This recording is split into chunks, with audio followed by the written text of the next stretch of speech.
Un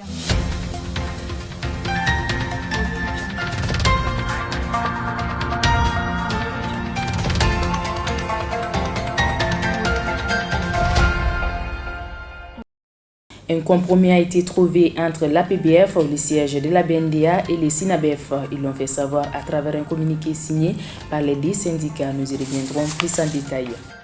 L'activité économique et sociale du pays est largement perturbée depuis le début de la grève de 96 heures de l'INTM. Les administrations publiques et les banques ont gardé leurs portes fermées, ce qui fait perdre à l'État malien des milliards de francs CFA selon l'économiste Cheikh Traoré. Nous parlerons également des raisons de la récente dissolution du gouvernement malien avec Boubacar Bokoum, analyste politique.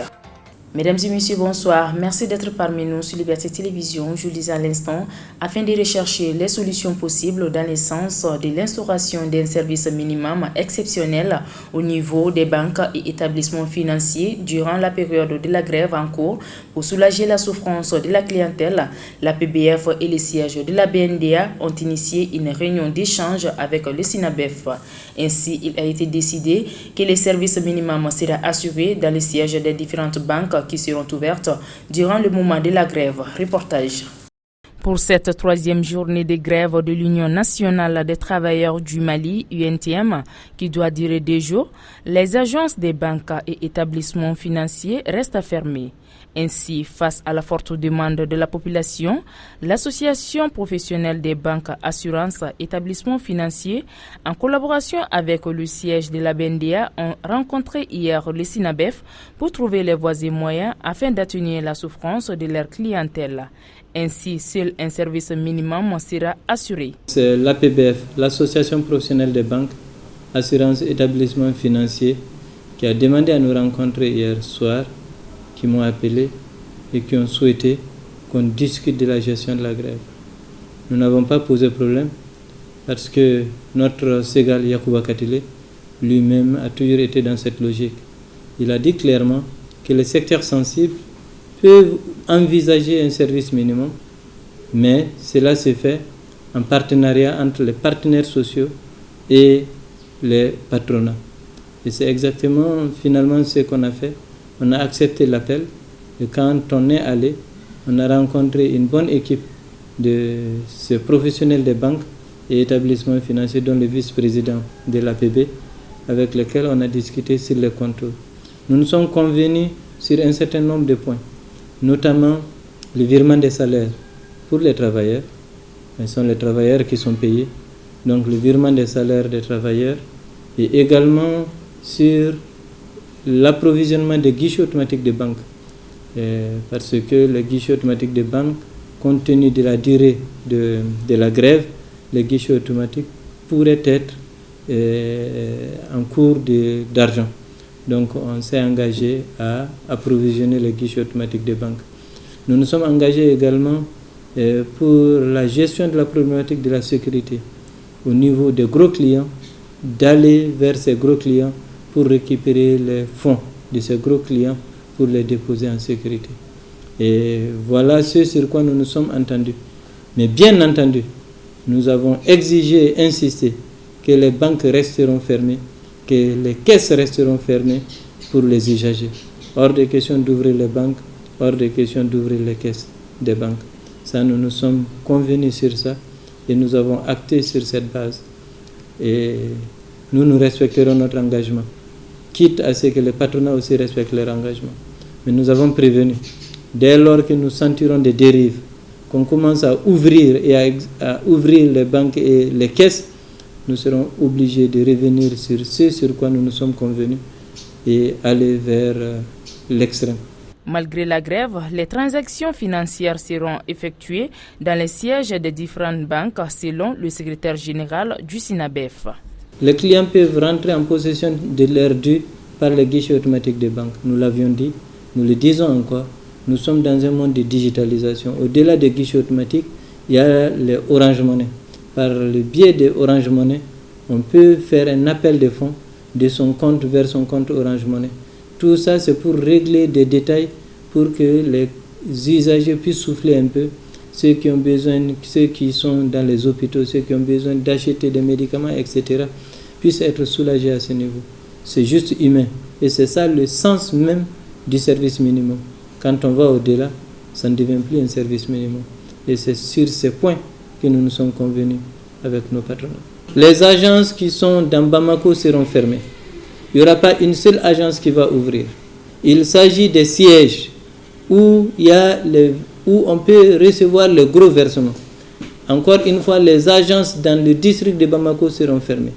Les sièges, on va permettre les virements des salaires, on va permettre les virements, les transferts, et on va permettre la réception de gros versements.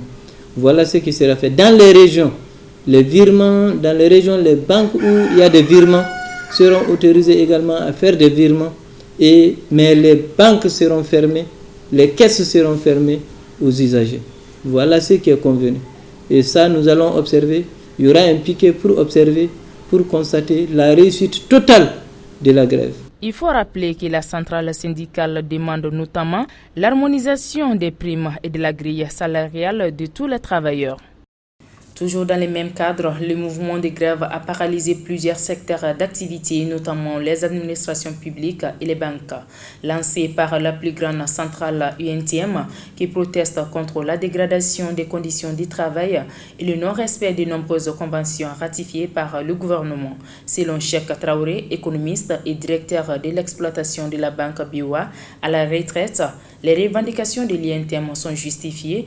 Néanmoins, il a mis l'accent sur le fait que l'activité économique et sociale du pays est fortement perturbée par ces grèves, suivant-les au micro de Mariam Keita. La situation actuelle du pays est vraiment grave. Une centrale comme l'UNTM déclenche une grève de 96 heures,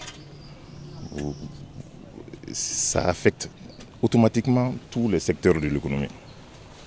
Le secteur financier, le secteur de l'administration, la justice, et tous les secteurs sont atteints.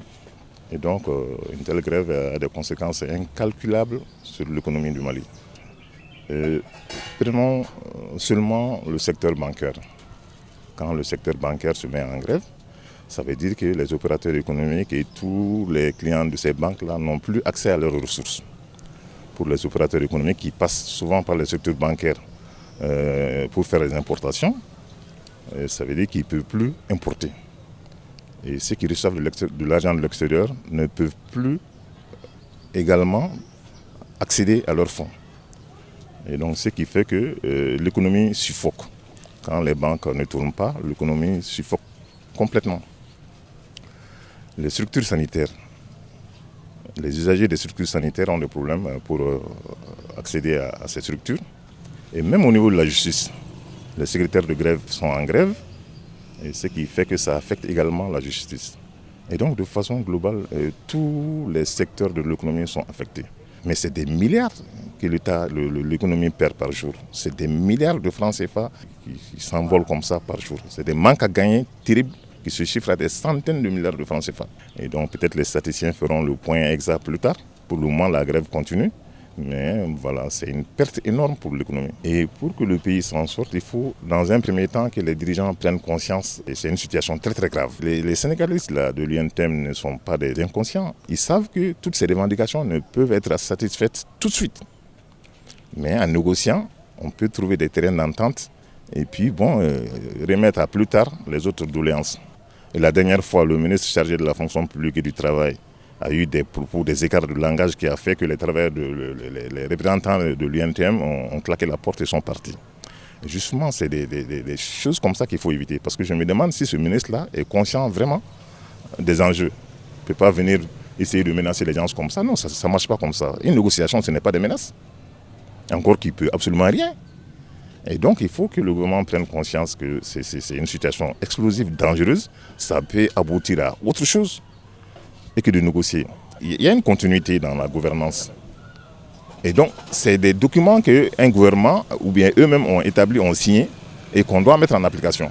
Si on ne peut pas les mettre en application, il y a un discours qu'il faut tenir pour expliquer, il y a une pédagogie à mener pour expliquer aux syndicalistes que dans l'état actuel, voilà ce qui est possible, voilà ce qui n'est pas possible. Mais on ne vient pas comme ça dire que non, voilà, nous avons des moyens pour mettre fin à votre grève, ça ne marche pas. Ensuite, il faut donner de bons exemples. Quand les dirigeants eux-mêmes ne sont pas capables de donner de bons exemples, ça ne marche pas. On ne peut pas venir et se faire payer des salaires ou bien en tout cas des avantages de centaines de millions par mois et demander aux autres de serrer la ceinture. Je ne vais pas prendre des gants pour le dire. Si c'est faux, qu'ils le demandent. Le président de la transition est en train de prendre le même montant que le président Ibeka prenait. Et qu'est-ce que ça veut dire? Il a dit à un moment qu'il donne 50 millions à une autre structure, au vice-président, mais même s'il donne ça, 100 millions, il ne faut pas charrier. Les temps ne sont pas les mêmes. Mais Modibo Keïta, pendant une année, ne touchait pas plus de 2 500 000 par an. Ils viennent, ils touchent 100 millions par mois. Et ça, ce n'est pas leur salaire. Hein. Ça, c'est les budgets, je ne sais pas comment ils appellent ça. Ça n'a rien à voir avec le salaire. Puis pas demander à cette population-là de ne pas revendiquer. C'est ça le problème. Eux, ils touchent des millions et puis ils demandent aux autres de ne rien faire. Ça ne marche pas. Ensuite, ils ont fait, je ne sais pas, sous la pression, ils ont accordé des avantages à certaines structures, aux enseignants, aux magistrats. Mais les autres vont demander la même chose. Et ce que l'UNTM demande, c'est vrai, c'est difficile, mais c'est tellement logique. L'UNTM demande l'harmonisation des salaires. Hein? L'UNTM demande que l'office chargé de la répression, je ne sais pas quoi, là, de l'enrichissement illicite, l'OCLEI, que cette loi-là s'applique à tout le monde. On ne peut pas faire de la discrimination dans ce cas, si on veut vraiment aboutir à un travail sérieux. On ne peut pas lutter contre l'enrichissement illicite et puis mettre certains qui ne sont pas éligibles à cette loi-là. Ce n'est pas normal. Les députés ont refusé de voter parce qu'ils ne veulent pas être traités par cette loi. Les syndicalistes ont déclaré, je ne sais pas, il faut peut-être vérifier, que les magistrats, les militaires ne sont pas également soumis à cette loi. Si c'est vrai, convenez avec moi que c'est vraiment compliqué que les autres travailleurs acceptent. Tout le monde trouve que les revendications sont justes. Ils disent qu'ils n'ont pas la possibilité de faire face à ces revendications. D'accord. Maintenant, quelles sont vos possibilités? Vous ne pouvez pas régler ça totalement, mais partiellement, qu'est-ce que vous pouvez faire? C'est de ça qu'il s'agit. Que tout le monde mette un peu d'eau dans son bain. Que l'UNTM essaye de revenir à la table de négociation, mais déjà pour satisfaire quelques points seulement, il peut se contenter de ça, pourvu qu'on avance. Et enfin, les concertations entre le Premier ministre, les partis politiques et la société civile se poursuivent. Quel est le bilan du gouvernement de la transition dissous le 14 mai 2021? Quelles sont les raisons qui ont poussé à la démission du gouvernement? Élément de réponse avec Boubacar Bokoum, analyste politique. Aujourd'hui, s'il faut évaluer cette transition, j'avoue que je ne leur donnerai pas 0 sur 20. Pour la simple raison que les points sur lesquels le gouvernement de transition était attendu sont essentiellement le problème sécuritaire, la relance de l'économie et des réformes profondes au niveau des institutions de la République. Et quand vous observez aujourd'hui, autour des quelques mois passés à la primature de M. Wan, force est de constater qu'il n'y a pas d'avancée notable.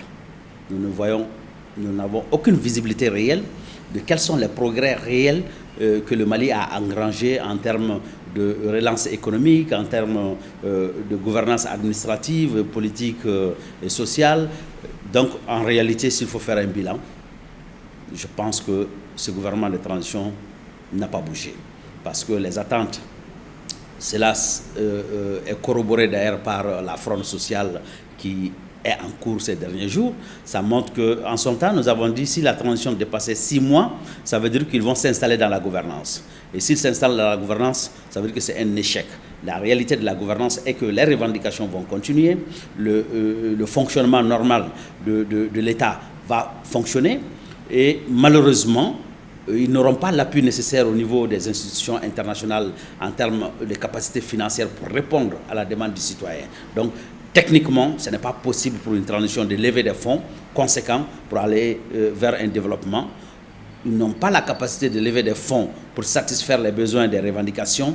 Donc, ils se trouveront coincés entre cette volonté de satisfaire les citoyens et cette incapacité de trouver les moyens financiers pour résoudre ces différentes questions. Je pense qu'ils vont essayer d'avoir une certaine inclusivité, essayer de faire venir ceux qui n'étaient pas là aux premières heures de la composition gouvernementale pour au moins apaiser la tension sociale. Donc il faut penser peut-être que les mains secrètes du M5 et RFP seront dans les coulisses, ceux de l'UNTM dans les coulisses pour satisfaire les uns et les autres. Donc peut-être qu'on aura un gouvernement plus ouvert, un gouvernement dont le nombre va excéder les 25. Mais en réalité, ce qui me paraît compliqué dans cette histoire, c'est que les gens ont l'impression que c'est le nombre de personnes qui participent au gouvernement qui fera que ce gouvernement, dans sa deuxième phase, va être une réussite. Je ne le crois pas. Je pense que ce soit Mokhtar Wane 1, que ce soit Mokhtar Wane 2, le résultat va rester le même. Ce serait un échec total parce que en amont, on n'a pas un contrat social bien ficelé. On n'a pas une vision bien établie. On n'a pas un modèle de société bien établi par cette transition. Donc, on n'a pas un vrai tableau de bord. Parce que ce qu'ils ont comme élément, c'est des déclarations plates, des déclarations d'intention, mais ils ne nous disent pas exactement. Aujourd'hui, face à toutes ces revendications, qu'est-ce que le gouvernement peut faire pour mobiliser les ressources, en interne ou en externe? Ce n'est pas possible. Intérieurement, ils n'ont pas mis en place les mécanismes qui permettent de capitaliser de la richesse à l'intérieur. Sur le plan international, ils vont être toujours à courir derrière le FMI et la Banque mondiale, qui en réalité ne donnera absolument rien pour nous sortir de cette situation. Donc sur quoi nous nous basons pour dire que nous allons répondre à la demande des citoyens? Il faut aller vers l'économie réelle et ce n'est pas une transition qui peut le faire. Il faut aller à une grande capacité de mobilisation des ressources internes et ce n'est pas une transition qui peut le faire. Donc en termes de réponse économique, ils n'ont pas de solution. Donc ils sont dans un cul-de-sac. Ça c'est un échec. Au niveau des réformes institutionnelles aussi, le calendrier déjà de l'administration territoriale qui est en porte-à-faux avec la création du COS pose aussi un énorme problème parce que déjà, nous avons le postulat que Kidal est géré déjà dans un modèle fédéral. Parce que l'autonomisation de la région de Kidal montre qu'aujourd'hui, la nouvelle architecture institutionnelle doit être un modèle fédéral. Malheureusement, quand nous regardons les approches, les ébauches qui sont là pour la révision constitutionnelle et effectivement la nouvelle architecture, ce paramètre n'est pas pris en compte. Donc on est encore dans un mensonge institutionnel, dans un mensonge conceptuel qui va nous rattraper si la transition s'entête à faire les élections dans ce cadre. Parce que l'architecture institutionnelle, elle est fausse par rapport à la réalité sur le terrain. Le problème du découpage territorial aussi pose un autre problème. Parce que les populations locales ne sont pas concertées en amont pour comprendre quel est le mécanisme de gouvernance locale, de compréhension de l'espace territorial, et on s'est contenté de faire le découpage de façon artificielle à partir d'un lobby, généralement des ressortissants de ces différentes localités, ou sinon une conception juste sur une carte à travers un bureau. Donc l'étude réelle n'a pas été faite sur le terrain. L'autre chose, c'est la gouvernance.